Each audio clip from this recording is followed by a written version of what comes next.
दिल्ली पे कब्जा कर लेंगे हम, याद रखना। ये ख्वाजा सरा, दिल्ली पे कब्जा करेंगे, दिल्ली तेरी पे।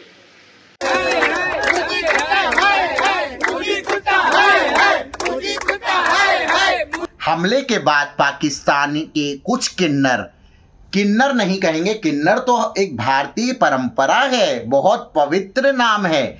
ये जो ख्वाजा सराय, जिनकी कोई मान नहीं, जिनका कोई सम्मान नहीं उन्हीं के देश में, और जो बोलने लायक नहीं वो बोल रहे हैं, सोशल मीडिया पर भौंक रहे हैं, हमारे माननीय मोदी जी को गालियां दे रहे हैं, और हमारे माननीय मुख्यमंत्री उत्तर प्रदेश सरकार आदित्यनाथ योगी जी के खिलाफ अपशब्दों का प्रयोग कर रहे हैं और धमकी दे रहे हैं। और क्या कह रहे हैं, क्या कह रहे हैं कि दिल्ली पर कब्जा करेंगे। बेटा, पिता पिता होता है, संतान संतान ही रहती है। और अरे गरीबी, आतंकवाद और भुखमरी में डूबे हुए पाकिस्तानियों, दिल्ली तो छोड़ो, अपने मुल्क को बचा लो, क्योंकि तुमने इतिहास में सिर्फ भारत से हारना ही सीखा है। 1947 हमने तुम्हें आज़ादी दी, 1948 में तुमने अपनी औकात दिखाई, कश्मीर हड़पने की चाह रखी और हमने तुम्हें धकेल दिया हमेशा की भांति। 1965 युद्ध छेड़ा, हमारी फौज लाहौर तक पहुंची और तुम वहां से भी भागे।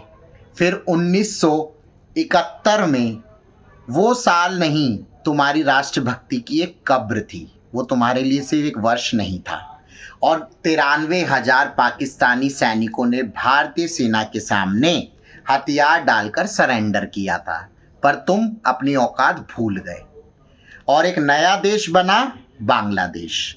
इतिहास गवाह है, जब जब पाकिस्तान ने आंख उठाई हमारी भारत माता के ऊपर, तो भारत ने उसकी हमेशा नींव हिला डाली।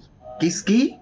तुम्हारे मुल्क की, पाकिस्तान की। लेकिन आजकल की सबसे बड़ी गंदगी क्या है, जो कि मुझे बहुत बुरी लगी, कि वो भारतीय जो भारत में रहकर पाकिस्तान की जय बोलते हैं, जिनके लिए भारत की रोटियां तो हैं, कमाते खाते भारत में हैं, लेकिन उनका जो दिल है वो धड़कता है पाकिस्तान के लिए।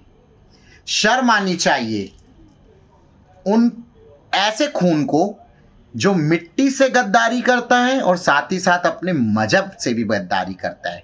ये देश राम का है, अर्जुन का है, और शिव का तांडव भी इसी पवित्र देवभूमि भारत की धरा पे हुआ। भारत को ललकारा तो ये भारत जवाब नहीं देगा, प्रतिशोध लेगा। और ये पाकिस्तानी खुसरो, पाकिस्तानी ख्वाजा सरायो, खबरदार, होश की दवा खाओ और अपने पिता के चरणों में नतमस्तक हो हमेशा की भांति, वरना वो दिन दूर नहीं जो तुम्हारा सर्वनाश निश्चित है। विनाश काले विपरीत बुद्धि, विनाश काल निकट होता है तो विपरीत बुद्धि हो जाती है। इसी प्रकार तुम भी हमें ललकार कर और भारतीय किन्नरों के खिलाफ, हमारे माननीय योगी जी के खिलाफ, माननीय मोदी जी के खिलाफ जो अपशब्दों का प्रयोग कर रहे हो, गालियां दे रहे हो, धमकियां दे रहे हो, खबरदार। अगर भारतीय किन्नर केवल अपनी सरकार को, अपने देश की सेना को ना बोलकर केवल स्वयं किन्नर समाज भी अगर पूरा भारत को इकट्ठा करके और तुम्हारे पास पूरा भारतीय किन्नर समाज पहुंच गया, तो ये तुम्हारे जो सर पे बाल है ना ये रहेंगे, ना जो तुम्हारे तन पे खाल है ना वो रहेगी। तो होश की दवा खाओ तहजीब से और अपने देश को देखो, अपने मुल्क को बचाओ। जय श्री महाकाल, ओम नमो नारायण।